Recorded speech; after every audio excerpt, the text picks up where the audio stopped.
Welcome to Dodgers Daily. Casey Porter here. So glad that you decided to tune in. Joined by Mark Watkins. I am each and every Thursday. Mark, this has been a lot better series. I know it's the Rockies. I know they stink. I know they're one of the worst teams, if not the worst team in baseball. I don't care. We have seen the Dodgers play down to their competition. And I said this, about a week or so ago. I've been saying this for a long time. It's not about who the competition is at this point. It's about the Dodgers playing the Dodgers. The Dodgers playing the game of baseball and trying to play the best version of the game of baseball the Dodgers can play, because if they do that and they take care of themselves, I still am convinced they have the best roster in baseball. Yeah, I agree with you. And as you said, they've kind of played down to the competition. And every team, no matter how bad they are, the Rockies are obviously struggling this year. But we've seen a lot of teams give the Dodgers a hard time, the lower division teams. So it's good to see them. Good to see them come out and get a sweep. I mean, they really needed that, and hopefully, it seemed like they. Like maybe it had something to do with competition, but it seemed like they were more focused in the series. They're playing good defense, good all around, good defense, timely hitting, some good pitching in there. So it's good to see. Yeah, and I'll say this. I'm going to start that. We've said this for a while, okay? And the reason why we've stayed optimistic here about this team and we haven't dwelled in the past is because I said this on the last podcast on live that we went. You don't have to worry about the past because you still are in first place. The past has not buried you. Yes, has the past put you in a place to where you have to actually, continue to play down the stretch and you can't be big picture? Yes. But as Mookie Betts said, having to play every game with a sense of urgency actually probably is going to help this team, because you have a bunch of older veterans that could get big picture if they were allowed to. They're not allowed to do that for now. So it's all about moving forward and what can this team become as they move forward. You get Tommy Edman back, Max Muncy's back, you got Alex Vesia back, Roki Sasaki is coming back up with the club. So the future of this club is everybody is healthy, and you might actually round into form as to what we have expected of this team all year. Yeah, very true. And they're everything's kind of coming together. I mean, the starting rotation has obviously been outstanding lately, and the hitting seems to be coming around. Mookie's on a tear, obviously. Teo's starting to hit the ball. So, and now we're getting Max Muncy back, who's been a key part of their offense when he's in there. So things are coming around. They still need the bullpen to come around, I think. But as you said, they still have, I think, the most talent out of any team in the major league. So they have that going for them. You mentioned the bullpen needing to come around. Were you surprised by Ben Rortvedt? I'll explain why I was not surprised by him or Alex Freeland. Austin and I had been talking about this quite a bit, but were you surprised with the Ben Rortvedt move? I would say I was mildly surprised, but he has not been as effective over the last couple of months, so it wasn't a big surprise. And with all the guys they have coming back and some of the guys that'll be coming up, it's not a huge surprise for me. So let me kind of explain this. Now, you are correct that Ben Rortvedt has not been pitching very well, and so that was why he got considered, or as well as he was earlier on the year. That's why he got considered to be the one that had to go down, because of the needing to make room for Alex Vesia. But here's the deal, okay? So in the minor leagues, every player, once the big league club, now before the big league club actually puts you on the 40-man roster, you're still on a minor league contract at that point. So your clock has not started yet. So in the minor leagues, every player, like Ryan Ward, this is his 6th year as a minor leaguer, and his contract has never gotten selected. So after 6 years of not being put on the 40-man roster, each player then can become a free agent, which is what I want Ryan Ward to do after this year, like Drew Avens did last year, like Cody Hosey will do. Then they can go to maybe the KBO or the NPB and go make money off of their career at that point, or a different organization. So you can only be on a minor league contract for 6 years before you become a free agent. Before that, you're eligible for the Rule 5 draft. That's a different discussion. Okay, so I say that only to provide context for once the major league organization selects your contract, they put you on the 40-man. At that point, then you only have 3 option years. So from the time they select your contract, 1 option year equates to 20 days being in the minor leagues. So Alex Freeland, all that time he spent in the minor leagues before the Dodgers brought him up to LA and put him on the 40-man roster, none of that time counted towards his option year this year. So the only time it's going to count towards his minor league option year is the time after they selected his 40-man, after he went to LA, which is now. And so they waited when they say they slow played Tommy Edman, a big part of that was because they wanted to wait until Alex Freeland would not qualify for the 20 days or above. So when they sent Alex Freeland back down, now they get to send Alex Freeland back down, and he's not going to have to take up an option year.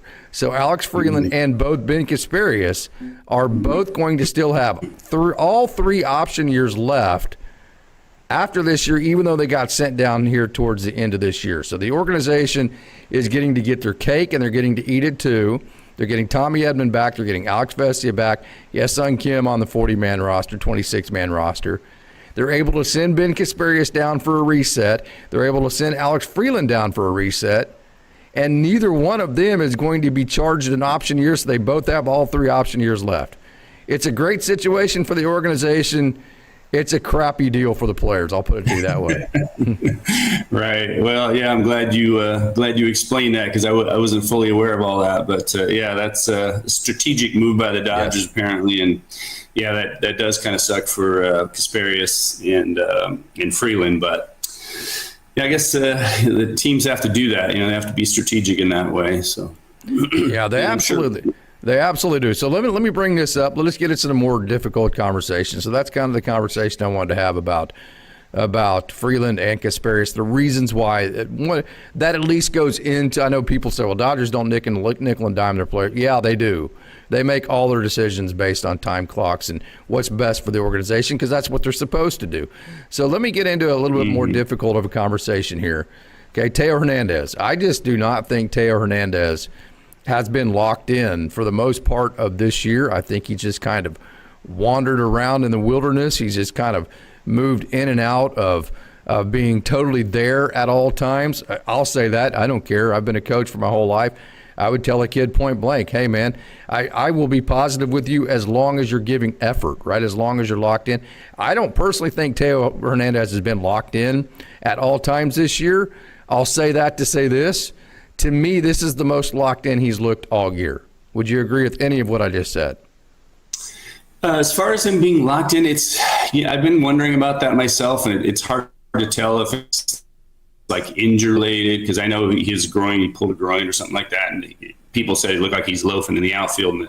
So I was wondering if it had to do with that. So as far as him being locked in, that's a possibility that I wouldn't discount. That could be true, and I hope that it's not. I hope that he's not that type of player, because he has more years on his contract. But yeah, it's hard to tell. But he does, as you said, he does look more locked in. He has over the last few days. So I hope he can keep that going. Yeah. So I'll say this, last year he's playing for his life in terms of his own contract, because he needs to get to that. He needed that 3-year contract to get to the 10-year pension. Now he has that locked in. He's going to get to that 10-year pension, whether he's on the field playing or not. It's human nature just to let down just a little bit, and I personally think that has happened to Teo Hernandez. I think now that kind of like the Kike Hernandez deal, not good in the regular season. Now it comes time to play for keeps. Now it's shorter windows. I think we might see a locked-in version of Teo Hernandez. And then again, I might be completely wrong and completely off and being unfair here. But that's just kind of my take on that. So there are no more excuses. Will Smith is back. Max Muncy's back. Tommy Edman's back. Alex Vesia is back. You're going to get Brock Stewart possibly here in a week or two. This team is fully loaded. No more big picture. No more, hey, I think we're going to be. It has to happen now. The big picture, all of that out the window. It has to be urgent, and everything has to be about results from here on out. Yeah, 100%. And they need. We touched on the bullpen earlier. They need a couple of guys to step up and really, get back on track. And I'm talking about Scott, Yates, Kopech. They need, I would say, at least 2 out of those 3 guys to come up, and unless they find other guys who can fill that role. Obviously, like guys like Dreyer and Vesia have been money lately. So, Vesia just came back, but Vesia's had a great year. And Dreyer, that name that nickname for him, Maytag. Yeah. He's reliable. He's been that this year.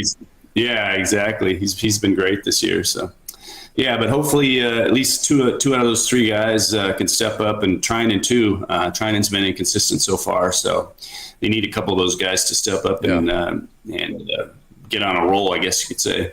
So I will go to bat for Blake Trinan. Here is video of Roki Sasaki. I will go to bat for Blake Trinan every day and twice on Sundays. Actually, let me start the virtual camera here so you can see this too, Mark.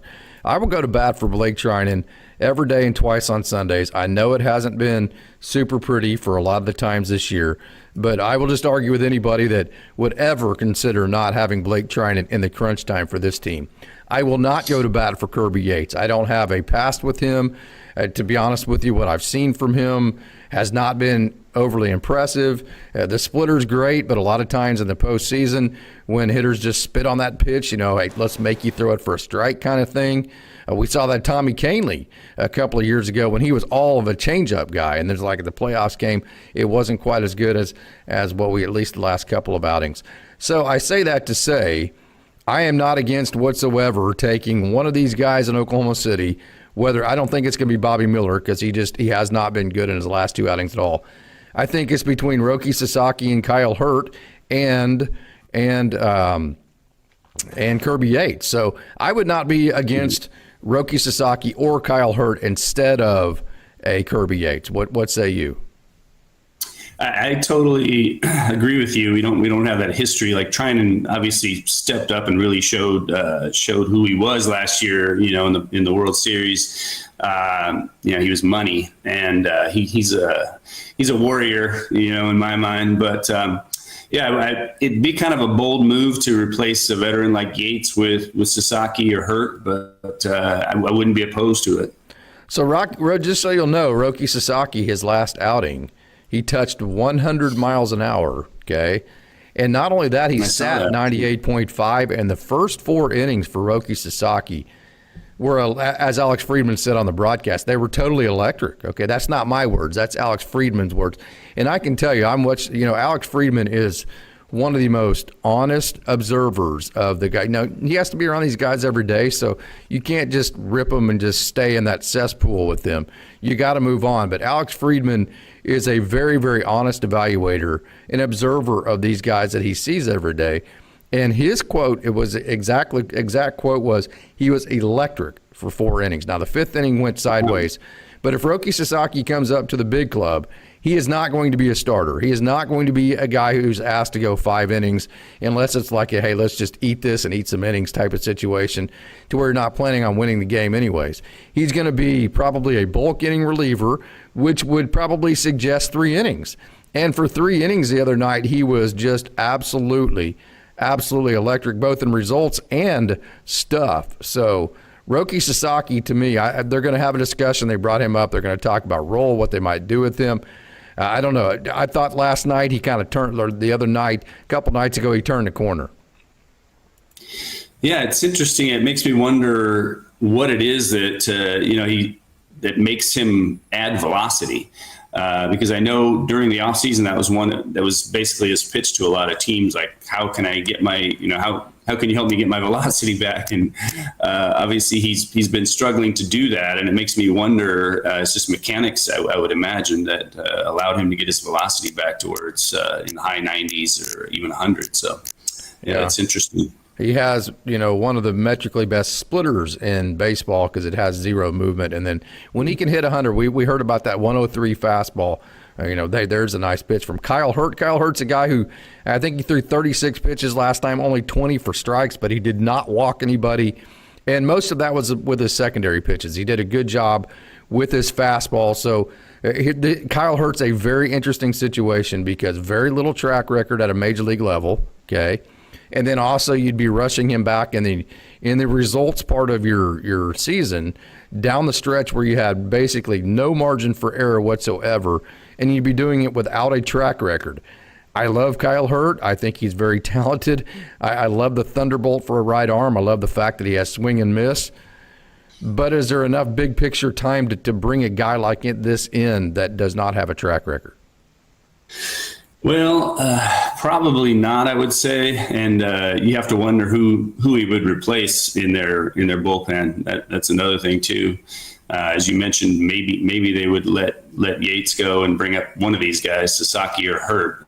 If they bring up Sasaki, it makes it even less likely, I think, that Kyle Hurt would come up this year. But it's exciting for next year. I mean, they have a lot of guys coming back next year and a lot of young pitchers who are going to be in the mix. So that's exciting. So do the Rockies unlock something that's good for the Dodgers? Is this the Dodgers we're going to see from here on out now that they get healthy? Or is this more like, about a couple of weeks ago, I can't remember who the Dodgers played, but they had about a 3-game span where they played pretty good and they went right back to being the frustrating team that we've seen since basically about the end of May. So is this just a short patch, or are you seeing enough in the process to make you think this actually is a corner getting turned? Well, I've kind of been thinking the Dodgers were going to kind of turn it around and lock in and be more focused at some point. And I think hopefully we're getting to that point because they know that the season's winding down and they need to lock up the division. They're going in against the Giants, which obviously is a key divisional matchup. The Giants have been hot lately, so I think the Dodgers will be. Yeah, and I think the Dodgers will be more focused, and I think they're gonna win the series against the Giants. Yeah. What makes you think that? I mean, what are the reasons other than just overall? Hey, I think they're motivated, this and that. What the Giants can do a lot of things. The Dodgers that can shut the Dodgers down, which for one is pitch, right, and not walk people and make it to where the Dodgers have to earn their way to victory. So, hey, I'll tell you another thing. That's another thing about this Dodgers part of the process. Not only have they been beating the Colorado Rockies, which is one thing because the Rockies aren't good, but they've been playing very clean baseball. I think that's one thing you have to be excited about as I ask you that question. Yeah, exactly. And I think that the pitching staff has really come around. So, I think they're kind of locked in right now as far as the pitching staff. So that's going to make a big difference. And I just think they're going to be focused for the series. They've tended to elevate their game when they go against a tougher team, like be it the Yankees or the Padres or the Giants. So I look for them to elevate their game a little bit here against the Giants. Boy, it is whenever you have Shohei hitting the way he does, Mookie hitting the way he does, Freddie, it's kind of Freddie, not exactly the Freddie the Hall of Fame Freddie that we love, that we've come to love so much, but Will Smith showing signs, Taylor Hernandez showing signs. But I think a lot of maybe the keys to this offense is Mookie Betts and then somebody in that middle lineup creating length. But it has been great to see Mookie Betts not just start hitting the ball, but also add slug. Yeah, for sure. And he's been on a tear lately. So that's great to see. And, I was wondering if he's ever going to come around for a while. So, and we, as we talked about, whether it was his move to shortstop or maybe him getting sick early in the year took a lot of his strength away. But it's good to see him back, being back to being Mookie. And another key, I think, is Max Muncy being in the middle of the lineup. And hopefully he can get locked in, and that'll really help the offense. So what do you expect from Muncy coming back off the oblique strain? I mean, of course, he was great. Then he got hurt. Then he came back and he started getting good again. Then he got hurt again. So what can Dodgers fans realistically expect from Max Muncy? And what does this team have to have from him for them to be the type of offense that can win a World Series? Maybe not the best version of the Dodgers, because that's always tough to get to. But what is maybe the baseline of what Max Muncy gives this team that could win the World Series for this team? Well, I mean, if he can do what he was doing earlier in the year, obviously it's tough to keep coming back from injury and have it's almost like you're in spring training again. He wasn't out for that long, but he can be a huge part of this lineup if he gets on a roll like he did earlier in the year. And he tends to dial it up against the Giants for some reason. He usually has successful games against them, so hopefully that'll continue with this series. Okay, so I think it's safe to say that the number one concern for this team would be the bullpen. Let me go ahead and flip this over. I think you're seeing that there, Mark. This is a guy right here, Justin Robleski. He's an interesting case, too. He's kind of the exact opposite of Kirby Yates. Kirby Yates is a guy that you would trust because he is the veteran, despite the fact of maybe what you've seen with your own eyes. Justin Robleski would be the guy that you wouldn't trust because he's the rookie, even though with your own eyes you've seen him do well. So opposite ends of the spectrum. Where are we at with Justin Robleski? Well, he's looked really good lately. His last 3 appearances covering 5 innings, he's had scoreless innings. And he's looked really good. He's commanding the ball really well, has good movement on his pitches. So it's going to be interesting. I mean, they're going to have some tough decisions, I think, when it comes to the playoff roster, when it comes down to that. But, they have almost another month to evaluate. So we'll see how that goes. And the Dodgers do have a lot of lefties in their bullpen too. So they don't necessarily need to keep him just for the fact that he's a lefty, of course. Yeah. So, okay, if I were to ask you, one of them has to go. Kirby Yates, Kyle Hurt, Roki Sasaki, Justin Robleski. Which one goes for you? So, well, I think Kyle Hurt would be the easiest one. Let's take Kyle Hurt out of that equation. Yeah. Right. I was going to say Kyle Hurt. Probably, Sasaki, if he can keep pitching, I think they need to look at him, get a few more outings from him and see if he can continue to maintain that consistency. But if he's throwing in the upper 90s, 100 miles an hour, I think he could be a weapon out of the bullpen. And Yates, and he's such an enigma, I guess you could say. It's kind of hard. So I would say keep Sasaki, but it's hard to keep Yates over Robleski. The way they're pitching right now, if we judge on how they're pitching right now, I'd keep Robleski and Sasaki over Yates. Yeah. So let's give a shout out to my man who came over at the trade deadline. Who would have known that Ben Rortvedt would have been the guy that so far has probably made the biggest impact for this Dodgers team, because he has done a fantastic job catching the ball. He's laid down a bunt. He's gotten a couple of hits here or there. I know Tyler Glass now gave him a shout out for the job that he did last time Glass pitched. Ben Rortvedt has been simply fantastic, and we talk about all the time, Mark, this Dodgers team, yes, they have Shohei Ohtani, 3 Hall of Famers at the top, maybe the best catcher in baseball. Teo Hernandez, who's very good. Andy Pajos is Tommy Edman, maybe the best utility. Yes, they have all that. Yes, they have maybe the best starting staff and a very talented bullpen. But still, this Dodgers team, whenever they're at their best, they win on the margins. Ben Rortvedt is that guy. He has helped the Dodgers win on the margins. I think it can't be understated. You have to give a standing ovation to Ben Rortvedt. Absolutely. And I wanted to talk about him today too, because I think a lot of people, say more casual fans, don't realize how much impact a catcher can have on a game. And for him, it's interesting that he was, caught 2 near no-hitters, in the 9th inning. And that says something about him, about the way he calls a game and, making a pitcher feel comfortable, calling the right pitches, et cetera. He's came up and really made an impact. Even though he hasn't, obviously he's not going to, add a lot of offense. He did get a couple hits last night, but he's really came up and made a big impact for him.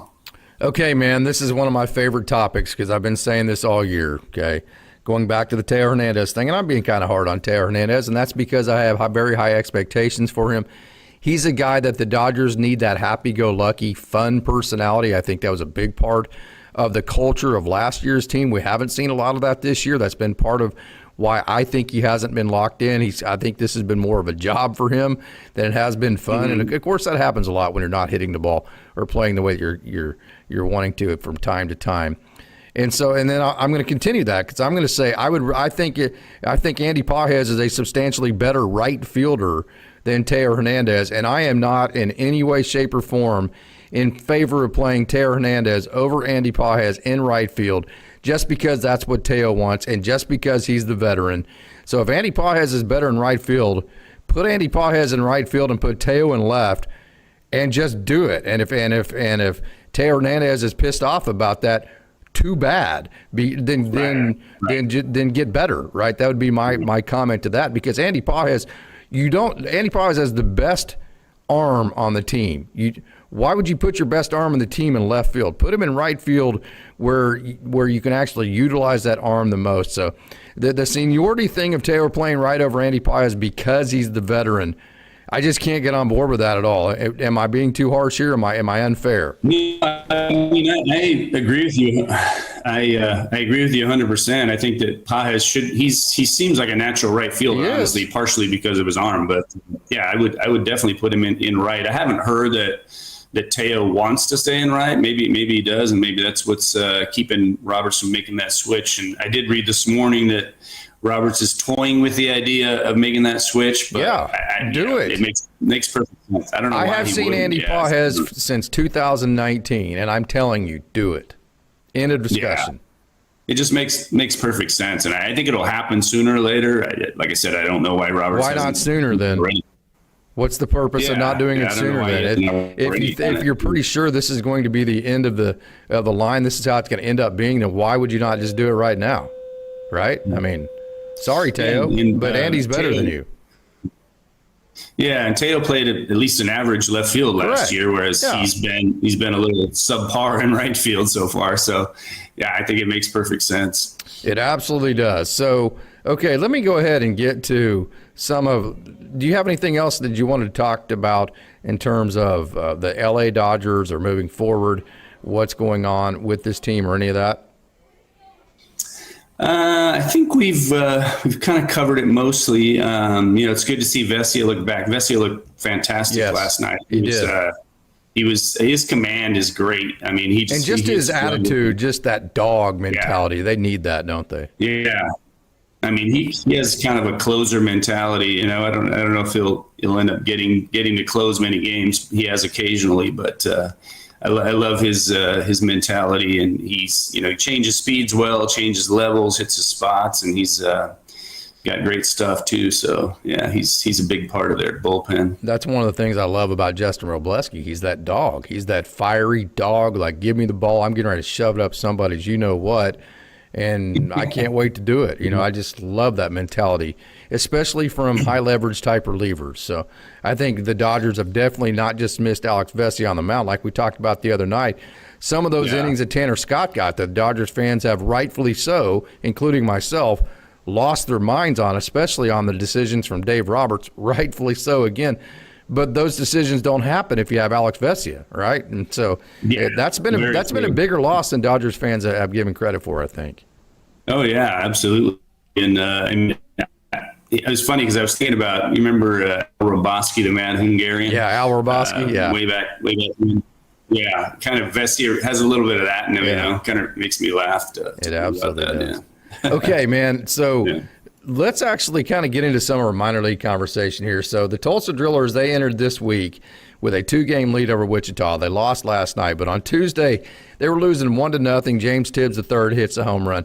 3 different times from the 8th inning on, the Drillers were losing, and they came back to tie the game.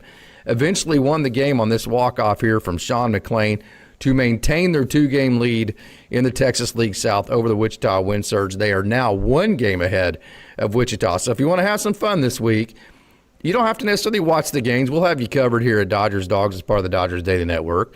But just pay attention to the Drillers and then also the Wichita Wind Surge. They're 1 game ahead of Wichita, and Wichita has the tiebreaker because they won the last game on Sunday. So the Drillers actually have to. This is the last week for Tulsa, AA Tulsa. They have to finish on Sunday at least 1 game ahead of Wichita. So if you want to have some fun with the minor leagues, check out the Drillers, follow them, and see how they end up doing from this point on, the next 4 games, versus the Wichita Wind Surge. And I think you'll have fun following that pennant race at the AA level. But this Tulsa Drillers team have completely turned things around. Could not be more proud of them. Yes, they've really improved dramatically as the years gone along, and they're an exciting team to watch. So they have a lot of good young talent on that team now. Especially they just had some guys called up from Great Lakes, so it's going to be interesting to see how those guys do too. So yeah, they did, and those guys you're talking about. Here's James Tibbs III. The part of the turnaround has been, yes, they got Zach Earhart. Yes, they got James Tibbs III. They got Carson Hobbs called up. Luke Fox, Wyatt Crowell's been called up.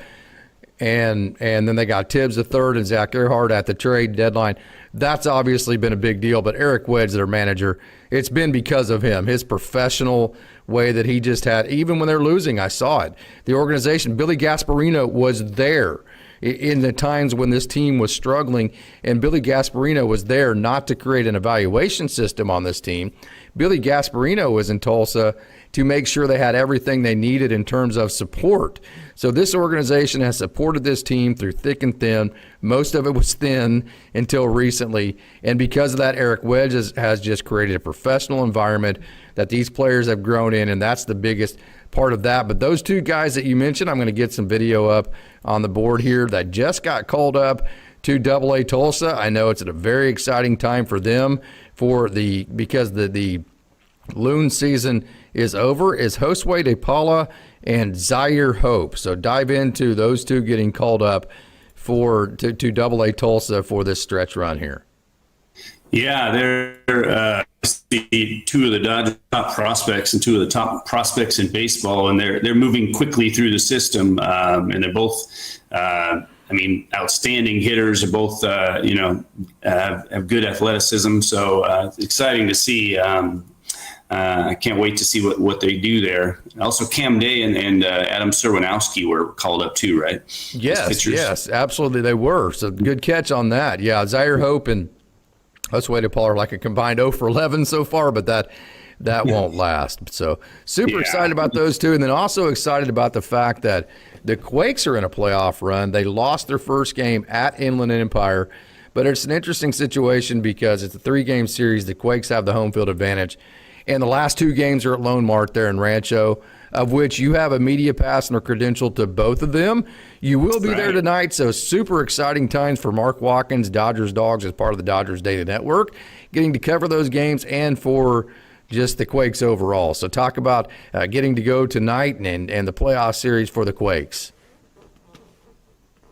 Yeah, I'm excited to go out there. So that should be a lot of fun. And, they obviously have a very talented team, and, in the playoffs, they won the first half. But, it's going to be exciting to see. Yeah, absolutely is. So, hey, Mark, any final thoughts before you get out of here? I think we're both out of time here. It's been a lot of fun. So final thoughts here on Dodgers Dawgs as part of the Dodgers Daily Network.